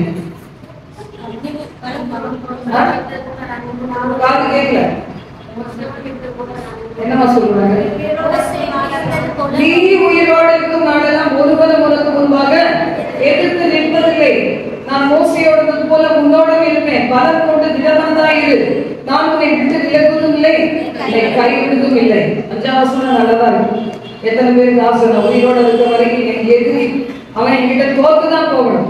அல்லேலூயா. எதிரியே இல்லாம இருப்பாங்களா? யோசிப்பாங்க. எந்த ஒரு ராஜ்யத்தை சோதரிக்க போகும்போதும் அந்த இடத்துல இருக்க எதிரி இருப்பாங்க. நம்ம இந்த இடத்துல வந்தோம்னா இங்க எதிரிகள் இருப்பாங்க. அப்ப அதுக்கு நடுவுல தேவன் வெற்றி கொடுப்பார். அல்லேலூயா, அல்லேலூயா. நான் உயிரோடு இருக்கிற நாளெல்லாம் ஒருவரும் எனக்கு முன்பாக எதிர்த்து நிற்க முடியாது. இஸ்ரவேல் ஜனங்கள் 40 வருஷம் வனாந்தரத்தில் நடத்தப்பட்ட போது ஏத்தியர், எபூசியர், பெரிசியர், கில்காலியர், அம்மோனியர், மோவாபியர், அமலேக்கியர் எந்தெந்த இடத்துக்கு போனாலும் அந்த இடத்துல நம்ம வந்துருவாங்க. எல்லை காவல் பிசாசுகள் வந்துடும். இயேசு வந்திருக்கிறாருன்னா ஒரு கூட்ட ஜனங்களே அந்த நாட்கள் எல்லாம் ஓடி வந்தாங்க. அதே சமயத்துல பிசாசு பிடிச்சவங்களும் வந்தாங்க, வியாதியஸ்தர்கள் வந்தாங்க, அந்தகார வல்லமையவங்க வந்தாங்க. லேகியோன் பிசாசு பிடித்திருந்தவன் எப்படி அவங்க அப்பா அவனுக்காக வந்தாரு பாருங்க, வரும். ஆனா அந்த நடுவில் என்ன செய்வார்? இயேசு என்ன செஞ்சாரு? பிசாசுகளை துரத்தினார், வியாதியை துரத்தினார், பூமையும் செவிடுவான் ஆகியை துரத்தினார். ஆண்டவர் நல்லவர். ஹல்லேலூயா, ஹல்லேலூயா. தேவன் நமக்கு அதே அதிகாரத்தை கொடுத்துக்கிறார். கொடுத்துருக்காரா இல்லையா? எப்ப துரத்த முடியும் பிசாசுகளை?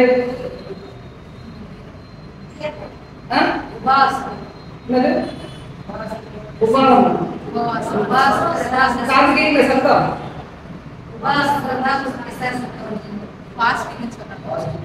நீங்கள் தெளிந்த புத்தி உள்ளவர்களா இருந்து இருக்கணும்ல. தெளிந்த புத்தி இல்லைன்னா இந்த அம்மா என்னமோ வந்து உட்கார்ந்து இருக்கு. நீ துரத்துருந்தாங்க. அதுக்கு ஒரு ஆளை பார்த்துட்டே மேல ஏறி உட்கார்ந்துருச்சுன்னு சொல்லுவாங்க. ஏறி உட்கார்ந்தா நீ இடம் கொடுத்தா ஏறி உட்கார்ந்துச்சு. ஏறி உட்காருமா பிசாசு. அதுக்கு என்ன ரைட்ஸ் இருக்கு? நான் இயேசுவின் பிள்ளை, பயமே இல்லை, என்னாலும் சந்தோஷம்.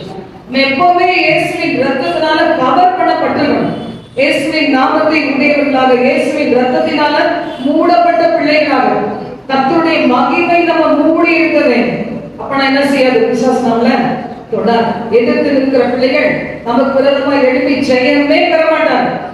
ஏன் எல்லாம் இருந்தும் நம்ம போகும்போது தேவையில்லாத வார்த்தையை பேசுறது, சண்டை போடுறது, டிஸ்கஸ் பண்றது, ஊழியக்காரங்களுக்கு விரோதமாய் பேசுறது, கூத்தடிக்கிறது, வேண்டாத வார்த்தைகள் பேசுறது, வீட்டில் உள்ள கதையெல்லாம் ரோட்ல பேசிட்டு போறது. பிசாசு அப்ப தொடாம என்ன பண்ணுவாங்க? பிசாசு இடம் கூடாதவர்கள் தெளிந்த புத்தி உள்ளவர்களா இருந்து விசுவாசத்தில் உறுதியா இருந்து பிசாசுக்கு எதிர்த்து நீங்கள் அப்பா என்ன செய்வான்? உங்களை விட்டு ஓடி போவான். ஓட ஓட பொறுக்க வேண்டியவங்க நம்ம என்ன செய்யறோம்?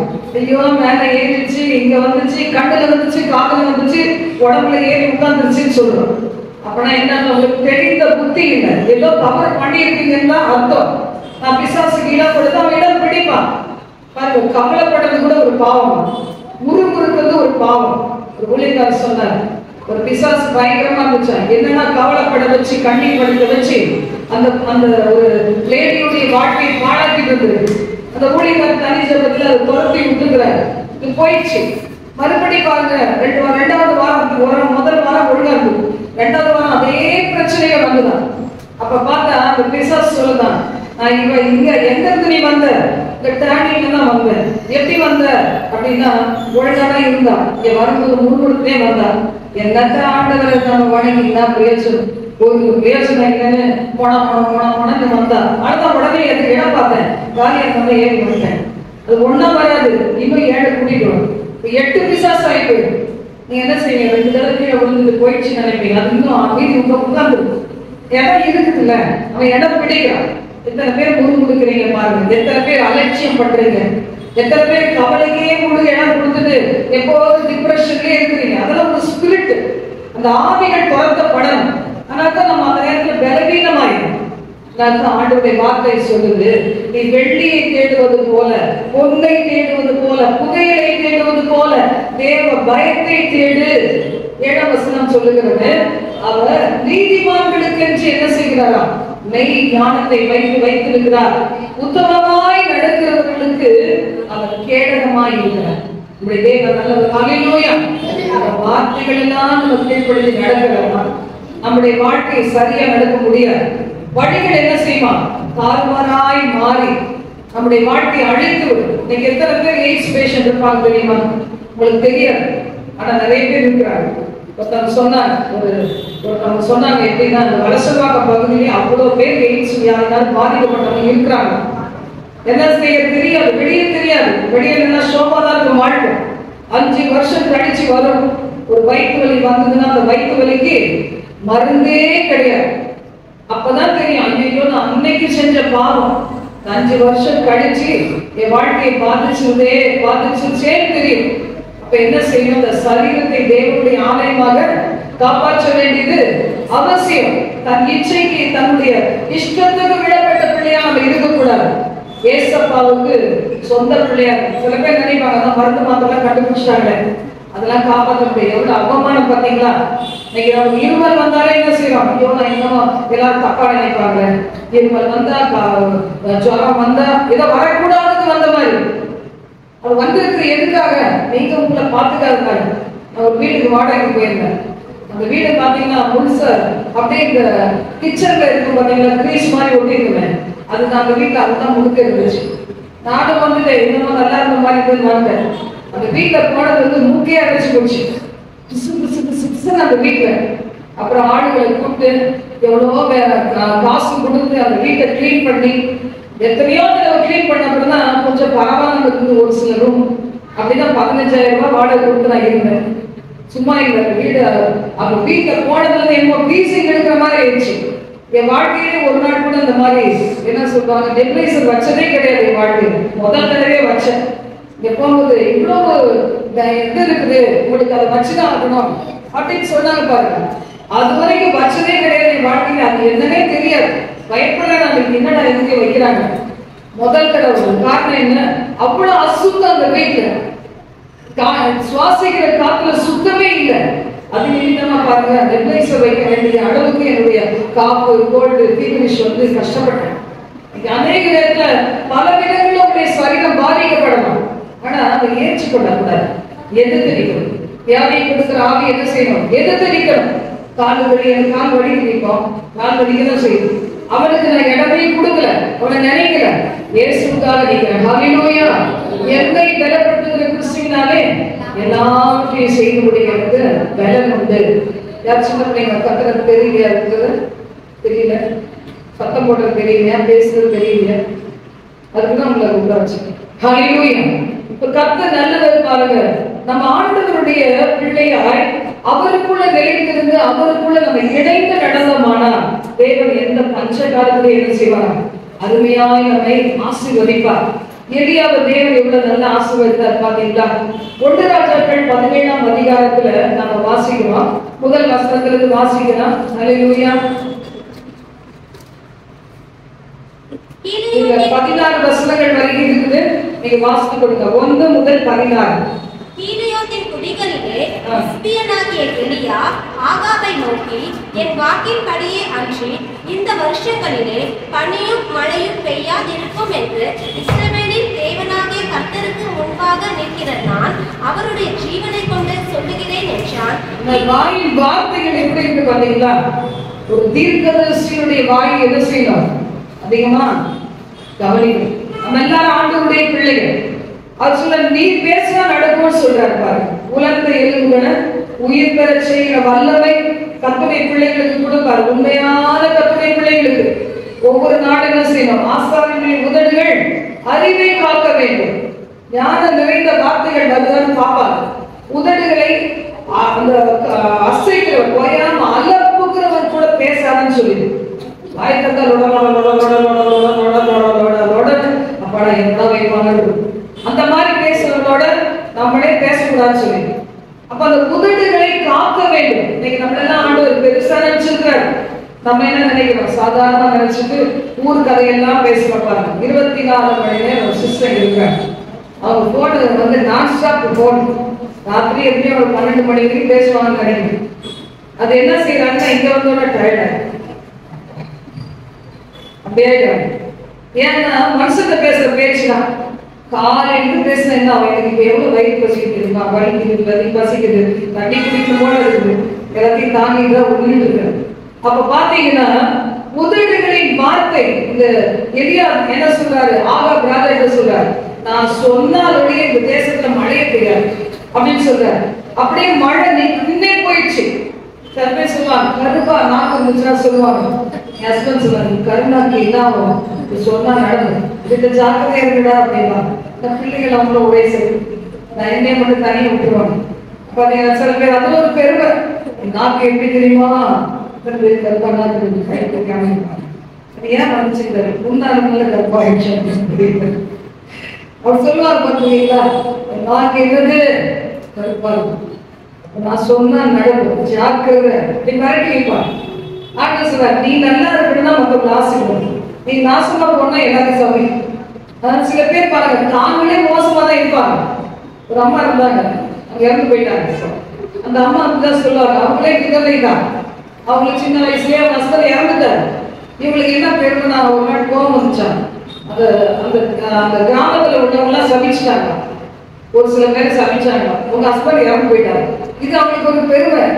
நான் சபிச்சவங்க தான் பாருங்க இன்னைக்கு எப்படி இருக்காங்க. அதான் ஆண்டவர் சொல்லுங்க, ஜீவனை விரும்பி நல்ல நாட்களை காண வேண்டும் உனக்கு விருப்பம் இருந்துச்சுன்னா மற்றவங்களை ஆசீர்வதி. எத்தனை பேர் உண்மைன்றீங்க? ஹல்லேலூயா. சாபம் விட்டுட்டே இருந்தா சபிக்கப்பட்டுதான் போகணும். நாசமா போகணும்னு சொல்ல சொல்ல நம்ம நாசமா போயிடுவோம். அதனால்தான் ஆண்டவர் சொல்றாரு, நாக்குல வார்த்தைகளை வச்சிருக்கிறது ஆசீர்வதிக்கிறதுக்காக, தளர்ந்த கைகளை திடப்படுத்தி தள்ளாடும் முழங்கால்களை பலப்படுத்துறதுக்காக, மன பதறுகளை பார்த்து சமாதானம் வருவது சொல்றதுக்காக உன் நாவல வார்த்தைகளை வைத்திருக்கிறேன். எப்படி யூஸ் பண்ணுவோம்? அப்ப பாருங்க, இல்ல நான் சொல்லப்பட்டிருக்கு மழை பெய்யல, யார் இவரும் சேர்ந்தா காய்ச்சல். சில பேர் பாருங்க, நீ எல்லாம் போகும்போதே என்ன உங்களுக்கு ஆக்சிடென்ட் ஆயிடுவாங்க. அம்மா அப்பா பிள்ளைகளுக்கு மனதார ஆசீர்வாதம் கொடுப்பாங்க. சில பேர் பாட்டி இருக்காங்க, சில பேர் மூஞ்ச மாச்சிவாங்க. அப்படிலாம் சில நேரத்துல எட்டி பார்க்க பாருங்க என்ன செய்வாங்க, மகனை சபிப்பாங்க, மருமகளை சபிப்பாங்க, பேர பிள்ளைகளை சபிப்பாங்க. கடைசி காலத்துல நமக்கு வேணும்னு நினைக்கவே மாட்டாங்க. எல்லாரையும் சபிச்சு சபிச்சு சபிச்சு அவங்களே அப்படிதான் இருப்பாங்க. ஆசீர்வாதத்தை காணவே முடியாது. பாருங்க, ஒருவேளை தப்பி தவறி ஒன்று நடந்துச்சுன்னா என்னாலும் அந்த பிள்ளைகளுடைய வாழ்க்கையினால பாதிக்கப்படுறது நீங்களும் சேர்ந்துதான். இல்ல ஒரு அம்மா இருந்தாங்க, ஒரு பையன் வாங்கிப்பாங்க. எங்களுடைய ஊழியத்துக்கு வந்தா பல வருஷத்துக்கு முன்னாடி அவன் சொல்லுவான், சிஸ்டர் எங்க அம்மா வாய்க்கு இருந்தா நல்ல வார்த்தை ஒரு நாள் பேசுறது கிடையாது. பைக் எடுத்ததான் சொல்லுவாங்க, நீங்க போற இடத்துல அடிப்பட்டு சாப்பிடா அப்படின்னு சொல்லி அனுப்புவாங்க. இப்ப நான் அதனால நீங்க தான் உங்களை தான் என் அம்மாவை நினைச்சிருக்கேன், எனக்கு நல்ல பொண்ணு பார்த்து கொடுங்க அப்படின்னு சொல்லி கடைசியில் அதே நம்ம சர்ச்சிலே வந்த இனி ஒருத்தவங்களுடைய தங்கச்சி இருந்துச்சு. அதுக்கு சர்ச்சையே வராது, அதை பிடிச்சி சர்ச்சைக்கு வர வச்சு அவங்க ரெண்டு பேரும் பேசி கடைசியில் கல்யாணம் முடிச்சாங்க. எப்படி இருக்காங்க தெரியல. பாருங்க, அநேகருடைய வாழ்க்கையில பாருங்க என்ன செய்யறோம், நான் வலையெல்லாம் கெட்டுப்போம். எலியா சொல்ற மழை இல்ல, இவர் தான் காய்ச்சல். ஆனா என்ன செய்தார், ஆண்டவர் என்ன சொன்னாரு வாசிப்போம். பின்பு கர்த்தருடைய வார்த்தை 3ஆம் வசனம், இவ்விடத்தை விட்டு கீழ் திசையை நோக்கி போய் யோர்தானுக்கு நேராக இருக்கிற கேரித் ஆற்றலையே ஒழிந்திரு, அந்த ஆற்றின் தண்ணீரை குடிப்பாய், உன்னை போஷிக்க காகங்களுக்கு கட்டளையிடுவேன். அதே மாதிரி போனார். தன்னை ஸ்தானத்துல இருக்கிறதுக்கு நம்ம கத்துக்கணும். ஆண்டவர் சொன்னா செய்வார். அது எப்படி ஆண்டவரை செய்வேன் அப்படின்னு கேட்டோம்னா, ஆண்டவர் நமக்கு ஒன்றும் வேலைக்காரர்கள் கிடையாது, ஒரு பெரிய தேவன். அவருடைய கரத்தை குறைச்சி இந்த உலகத்துல வந்து மனுஷனா பிறந்து 33 வருஷம் வாழ்ந்து நமக்காகவே மரணத்தை ருசிச்சு மறித்து உயிரோடு இன்னைக்கு எழுந்திருக்கிறார். அப்ப இன்னைக்கு ஆவியான தேவனா இருக்கிறார் அப்படின்னா அவர் நமக்கு சர்வன் கிடையாது. நம்ம ஒரு கால் தூசு கூட பெற மாட்டோம். இன்னைக்கு நம்மளை பார்த்து ஆண்டவர் சொல்றார், உன்னுடைய ரத்தத்தினால கழுவி உன்னை என்ன செய்யற ஆசாரியர்களாக ராஜாக்களாக நான் வைத்திருக்கிறேன்னு சொல்றார். என்னோடு கூட நீ பிதா பக்கத்துல நான் உட்கார்ந்து இருக்கிறேன், அங்க என்னோட கூட நீ உட்காரும்படி உனக்கு அனுகிரகம் பண்ணுவேன்னு சொல்லி இருக்கிறார். எத்தனை பேர் ஆமென்னு சொல்றீங்க? ஹல்லேலூயா. ஒரு நாள் வரும்போது நம்ம என்ன செய்வோம், நான் எங்க இருக்கிறோம்னா என் பிள்ளைகள் அங்கே இருக்கணும். கர்த்தர் எவ்வளவு நல்லா பாத்தீங்கன்னா நம்ம நினைச்சிருக்கிறாங்க.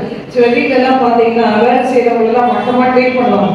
அவங்களுக்கு ஒரு தட்டு, இவங்களுக்கு ஒரு தட்டு, அவங்களுக்கு ஒரு சாப்பாடு, இவங்களுக்கு ஒரு சாப்பாடு, அவங்களுக்கு ஒரு விதமான டீ, இவங்களுக்கு வேற விதமான டீ, அப்படிலாம் கிடையாது. ஆண்டவராக கர்த்தர் சொல்ல, நான் எங்க இருக்கணும், என் பிள்ளை நீயும் அங்க இருக்கணும். அதுக்காக தான் உனக்கு ஒரு ஸ்தலத்தை ஆயத்தம் பண்ணி கொண்டு இருக்கிறேன். என் பிதாவுக்கு நிறைய ஒரு கிரவுண்ட் இருக்குன்னு வச்சுக்கோங்களேன், நிறைய கிரவுண்ட் இருக்குது. பிதா இருக்கிற இடத்துல எனக்கு ஒரு இடம் இருக்குது. அங்க என் பிள்ளைகளை வச்சு நான் பார்க்கணும்னு ஆசைப்படுறேன். சில தாய் தகப்ப நினைப்பாங்க, என் ஹஸ்பண்ட் அப்படிதான் நினைச்சாங்க. எப்படின்னா நல்ல வீடு கட்டி பெரிய பிள்ளைக்கு ஒரு வீடு, அதாவது ஒரு ஒரு இது கீழே கிரவுண்ட் ஃப்ளோரு, அடுத்த பிள்ளைக்கு நடுவில் உள்ள ஃப்ளோரு, அதுக்கு அடுத்தது எனக்கு. இவர் எங்க வேணா அட்ஜஸ்ட் பண்ணிடுவாங்க. இவளுக்கு போதும் ஜெப வீடே போதும் அது மாதிரி சொன்னாங்க. ஆனா நடக்கல. பாத்தீங்களா, நான் ஆண்டவர் சொன்னா பொய் சொல்லவே மாட்டேன், பொய் சொல்லவே மாட்டேன். பொய் சொல்ல ஒரு மனிதன் மனமாற மன்னிப்புக்கணும் அல்ல, சொல்லியும் செய்யாதிருக்கிற ஒரு தேவனே கிடையாது. நீ அந்த ஓடிக்கிற உனக்கு கிடைக்கும், அதே மாதிரி கிடைச்சது. நல்லா சுட சுட அப்பமும் இறைச்சியும் காக்கா கொண்டு வந்து கொடுத்தது. அந்த ஆத்து தண்ணி இருந்து குடிச்சுட்டே இருந்தான். அப்ப அந்த தண்ணி குறைஞ்ச உடனே ஆண்டவர் சொன்னாரு, ஓ நீ இப்ப சாரி விதவை வீட்டுக்கு போ, அங்க உன்னை போஷிக்க அந்த விதவைக்கு கட்டளையிடுவேன்னு சொன்னாரு. அதே மாதிரி அங்க போனா கர்த்தர் அவனை ஆசீர்வதித்தார். அப்ப இன்னைக்கு ஆண்டவர் சொல்றார், தன் ஸ்தானத்தை விட்டு அலையாது, உன்னை இருக்க வேண்டிய இடத்துல இரு. தாவீது பாருங்க, இடத்தை விட்டு இடமா இவன் செய்ய வேண்டியதுலாம் இவனும் போயிருக்க வேண்டியது இல்ல, அவர்களை குறித்து கவலைப்பட வேண்டியது, அவர்களுக்கு ஏதாவது ஆலோசனை கொடுக்க வேண்டியதா இருந்தும் என்ன செஞ்சுட்டான், இவன் போய் மேல போய் அப்படியே வேடிக்கை பார்த்துட்டு இருக்கும் போதுதான் இன்னொருத்தருடைய மனைவியோடு சேர்ந்து பாவம் செய்து அந்த அவரையே கொண்டு போட்டு கொலையும் பண்ணிட்டான், விபச்சார வேசித்தனமும் பண்ணிட்டான். ஒரு குழந்தையை பெற்று அந்த குழந்தை சாவுக்கு காரணமாக இருக்கும். இப்ப இன்னைக்கு ஒரு சின்ன பாவம் எங்க கொண்டு போகுது பாத்தீங்களா, அந்த கண்களை காத்து கொள்ள வேண்டும். கண்ணானது சரீரத்தினுடைய விளக்கா இருக்கிறது. நம்ம கண் அபிஷேகப்பட்ட கண். எத்தனை பேர் கண் அபிஷேகப்பட்ட கண்? ஹல்லேலூயா. விரும்புங்க, ஆசைப்படுங்க, கண் அபிஷேகப்பட்ட கண்ணா இருக்கணும், தூய்மை நிறைந்த கண்ணா இருக்கணும், நல்லதை பார்க்கிற கண்ணா இருக்கணும், கெட்டதை பார்த்தா கூட பார்க்காத மாதிரி இருக்கிற கண்ணா இருக்கணும், கெட்டதை பார்க்காத கண்ணா இருக்கணும். ஒருவேளை இந்த உலகம் அப்படிதான் கெட்டதை இருக்கலாம், ஆனா அதை பார்த்தா அது பார்க்காத கண்ணா இருக்கணும். நம்மளை பாவத்துக்கு உட்படுத்துகிற சூழ்நிலைகள் வரலாம், ஆனா அந்த கண்ணு வலையில என்ன செய்யக்கூடாது, அகப்பட்டு விட கூடாது. கண்ணு நேராய் பார்க்க கூடாது. அப்படி பார்த்து நம்ம காத்து கொண்டோம்னா நமக்கு எதிராளி நம்ம கிட்ட ஜெயமே பெற முடியாது. திராட்சை செடியானது கொடியோடு கொடியானது செடியோடு இணைந்திருக்க வேண்டும். செடி இணைந்திருக்க வேண்டும். இயேசு கிறிஸ்துவிட ஒரு எண்ணளவு கூட பாவம் கிடையாது. பிதாவும் குமாரனும் ஒன்றா இருந்தார். நாம் அதே மாதிரி அவரோடு இணைந்து நாம் ஒன்றாக இருக்க வேண்டும். ஆண்டவராகிய கர்த்தர் நம்மிடத்துல எதிர்பார்க்கிறார். கர்த்தர் நல்லவர். ஹல்லேலூயா, ஹல்லேலூயா.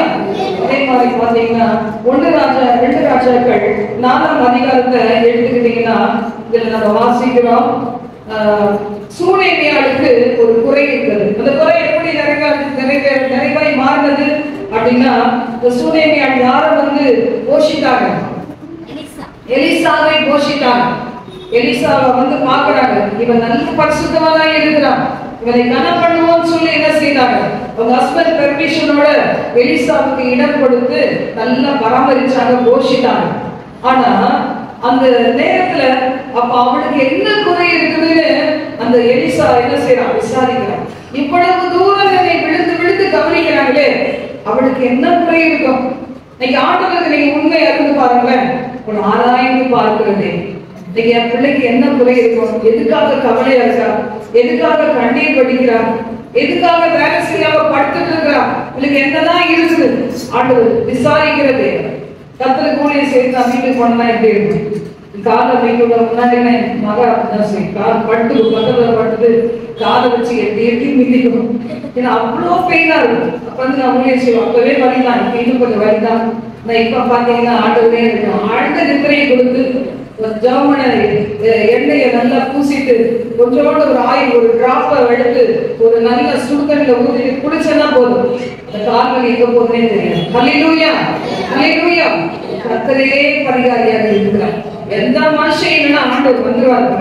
இந்த இடத்துல அப்படிதான் எலிசா வந்து கேட்கிறான், நம்மள ஒண்ணு இல்லாம நம்மள ஏதோ வந்து ஜோம் பண்ணிட்டு போலாம் நினைச்சா ஒரு வீட்டை கொடுத்து ஒரு ரூபா கொடுத்து கட்டில போட்டு மெத்தையை போட்டு படிக்கிறதுக்கு ஒரு டேபிளை வச்சு ஒரு லைட்டை வச்சு இவ்வளவு அளவெல்லாம் செய்யறாங்க. இவளுக்கு என்னதான் குறையுது. எனக்கு ஒரு எலக்ட்ரிஷியனை கூப்பிட்டு வேலை வாங்கணும்னு சொன்னாரு. எனக்கு மட்டும் சொந்த வீடு தான் இடம் தான், உங்களுக்கு கட்டாயமா கொடுத்துருக்கேன், இப்படிலாம் அவளை கஷ்டப்படவே மாட்டேங்கிறாரு. இருந்தா ஒரு வேலை நம்ம எட்டி பார்த்தாலும் தெரியாது. ஆனா மனசு நல்ல மனசுக்கு பாத்தீங்களா, நான் நினைச்சேன் கொடுக்கணும்னு நினைக்கிறவங்க கொண்டே இருக்காங்க. ஆனா இருக்கிறவங்களுக்கு கொடுக்க மனசு இருக்கா?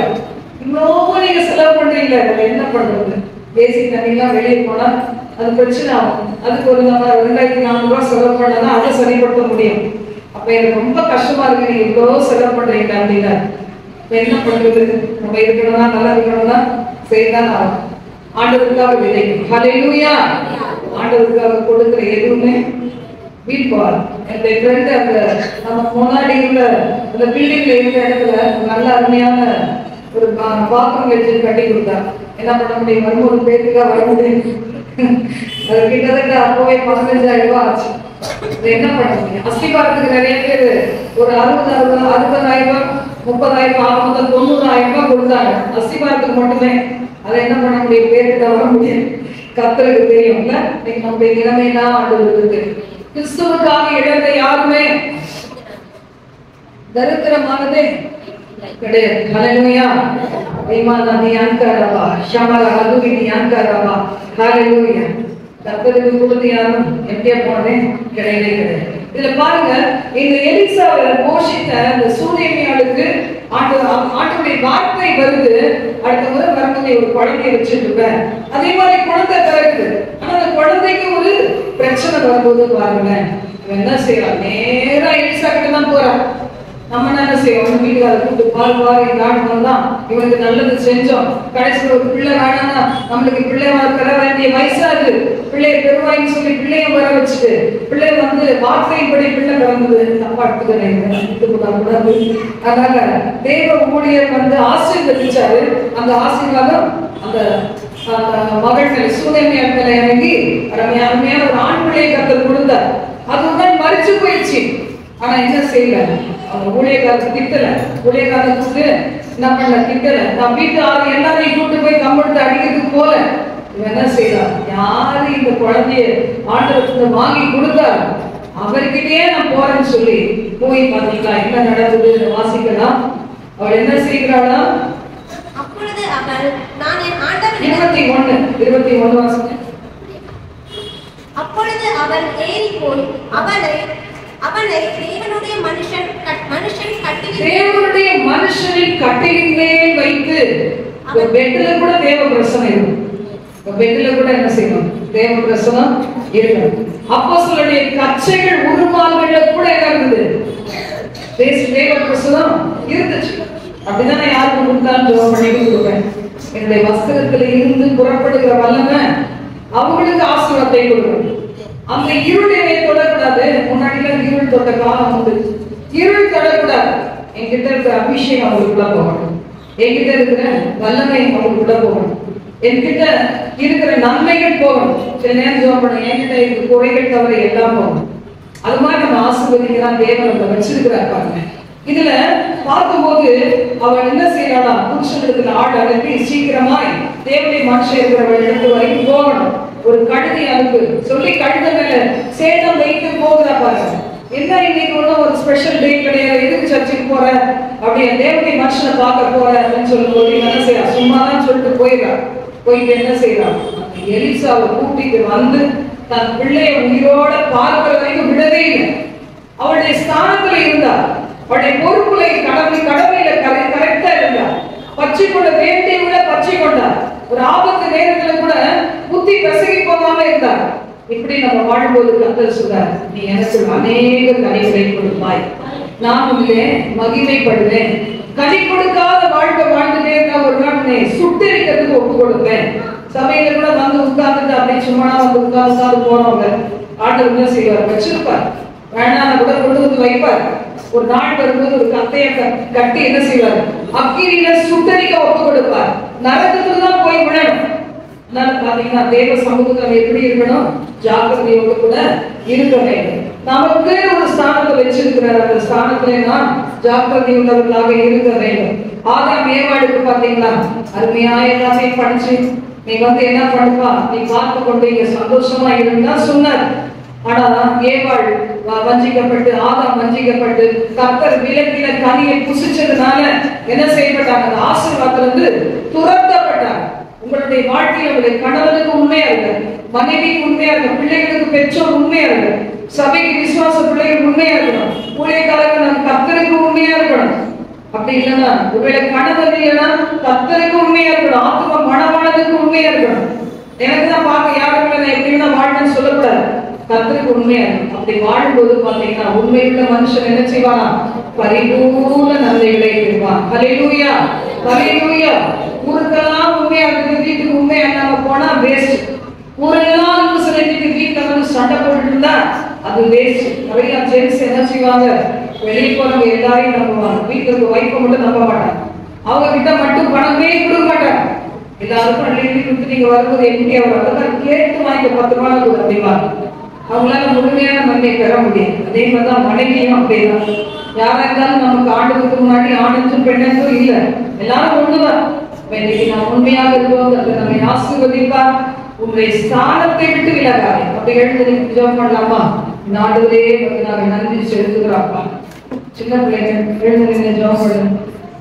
ஹல்லேலூயா, ஹல்லேலூயா. அந்த தகப்பனே உங்களுக்கு நாங்கள் நன்றி செலுத்துகிறோம். எங்களுடைய ஸ்தானத்தை விட்டு நாங்கள் விலகாதபடி காத்துக்கொள்ளும். தன் இஷ்டத்துக்கு விடப்பட்ட பிள்ளை இந்த கெட்ட குமாரனை போல சீர்கெட்டு போவான் என்று வேதம் சொல்லுது. தகப்பனே, அந்த தகப்பனுக்கு அடங்கி இருந்தா எவ்வளவு நல்லா இருக்கும். என் பிள்ளை இப்படி போறானேன்னு சொல்லி இந்த தகப்பன் எத்தனை நாள் தூங்காம இருந்திருப்பாரு, சாப்பிடாம இருந்திருப்பாரு. ஒருவேளை வீட்டுக்குள்ள கூட போகாம அந்த கதவு பக்கத்திலே இருந்து ஏங்கிக் கொண்டே இருந்திருப்பாரு. தாய் தகப்பனுடைய உள்ள அப்படித்தானே? உங்களை நேசிக்கிற உண்மையாய் நேசிக்கிற ஒரு சிலருடைய உள்ள அப்படித்தானே? உண்மையாய் இப்படி சீரழிந்து போகிறாங்க. திறப்பல நின்று ஜெபிக்க பிள்ளைகளுடைய உள்ள அப்படித்தானே? ஆண்டுகளை அறியாம சீர்கெட்டு போகிறார்களே, அவர்களை சரீரங்களை இள வயதிலே கெடுத்துக் கொள்ளுகிறார்களே, ஆசீர்வாதமாய் வாழ வேண்டிய காலங்களை காணாதபடி மறித்து போயிருவாங்களேன்னு சொல்லி ஏங்குகிற ஒரு உள்ள இருந்துச்சுன்னா அதுதான் தேவன் விரும்புகிற ஒரு உள்ளம். தத்த சமூகம் ஒப்பு கொடுங்க. நாடுகளே விமான சங்கர வியாங்கரமா விமான வியா பிரிக்கவாதமா ஆண்டவரே, செடியானது அடே செடி ஆண்டவரே பிதா ஓடு கூட இணைந்து திராட்சை தோட்டக்காரர் அப்படி நட்டிருக்கிற இடத்துல கொடுத்த ஒவ்வொரு காரியங்களையும் செய்து முடித்து இந்த ஒரு காரியம் செய்ய வேண்டிய காரியம் இருக்குதப்பா. அந்த காரியம் ஒன்றை செய்வோம், செய்து முடிக்க ஆண்டவராகிய கர்த்தர் ஆவலோடு இயேசு கிறிஸ்து ஆவலோடு இருக்கிறார். அந்த திராட்சை தோட்டத்துல நடப்பட்ட அந்த செடியாகி இயேசுவோடு இணைந்திருக்கிற கொடிகளாக எங்களை மாத்துறப்பா. இந்த ஞாயிற்றுக்கிழமை மட்டும் இல்ல, ஏதோ ஒரு சில மணி நேரம் மட்டும் இல்ல, எங்கள் வாழ்நாளெல்லாம் இணைந்து இருந்து ஆண்டவரே வாமை துதிக்கிறோம். பரிபூர்ண நன்மைகளை பெற்றுக்கொள்ள எங்களை வழி நடத்துவீரா. மிகுந்த கனிகளை கொடுக்க எங்களை நடத்துவீரா. நல்ல கனிகளை கொடுக்க எங்களை நடத்துவீரா. எல்லாருக்கும் முன்னாடி அற்புதமாய் எங்களை ஆசீர்வாதமாய் நடத்துவீரா. முழு குடும்பத்தையும் கர்த்தருக்குள் ஆதாயப்படுத்துகிற கிருபைகளை கொடுப்பீரா. வருடத்துல அந்த திரளான சகோதரர்கள் இந்த இடத்துல வரணும், வாலிப மகன்கள் வரணும். கர்த்தர் அப்படி போன்ற அற்புதத்தை காண செய்யும் என்று செபிக்கிறார். இந்த கரத்திரங்களை தாழ்த்துகிறோம். புத்தகத்தில் ஆண்டவரோட பேசுங்க. எல்லாம் கம்முட வாய் மூடிட்டு இருக்கீங்க, இயேசுவோட பேசுங்க. அவர் உங்களோட வார்த்தைகளை கொண்டு பேசும்போது நாம் அவரோடு பேசாமல் தான் எப்படி இருக்கும்? ஹல்லேலூயா.